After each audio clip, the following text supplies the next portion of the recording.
Tonight, a woman is sitting in jail after trying to call in a fraudulent prescription of codeine, a fairly common cough medicine. It can be mixed with other things, and it's used to get high.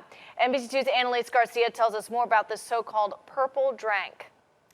Codeine is a prescription opioid drug that treats pain. It can also act like a cough suppressant. Like you said, codeine can be used to get high when mixed with soda or a flavored drink. So this is what purple drink looks like, but this is obviously not it. Lean, Sizzurp, and purple drink. All street names for codeine when mixed with soda. Codeine's prescribed purposes to relieve pain and suppress your cough. And it is the most widely prescribed pain reliever in the world. But the founder of the Kimberly Treatment Center, Thomas Morricade, says codeine's often abused. The reason is always the same. It's to attain that high. Collier County Sheriff's Office says they received a call from a pharmacist at a Publix pharmacy in Naples about a fraudulent telephone prescription order for promethazine codeine syrup.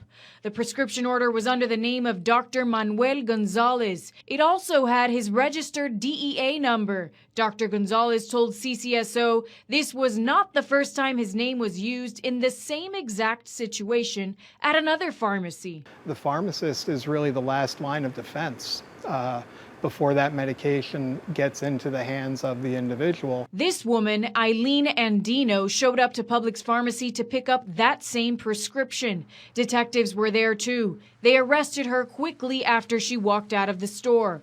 Morricade says this drug can be very dangerous. There's an effect on the cardiovascular system, which taken in great enough quantity will cause the heart to stop beating and the lungs to stop breathing.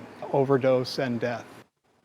The codeine-infused drink is very popular in the hip-hop community. Sometimes they even add candy, although we cannot say for certain that Andino was going to use the fraudulent prescription to make lean or the purple drink.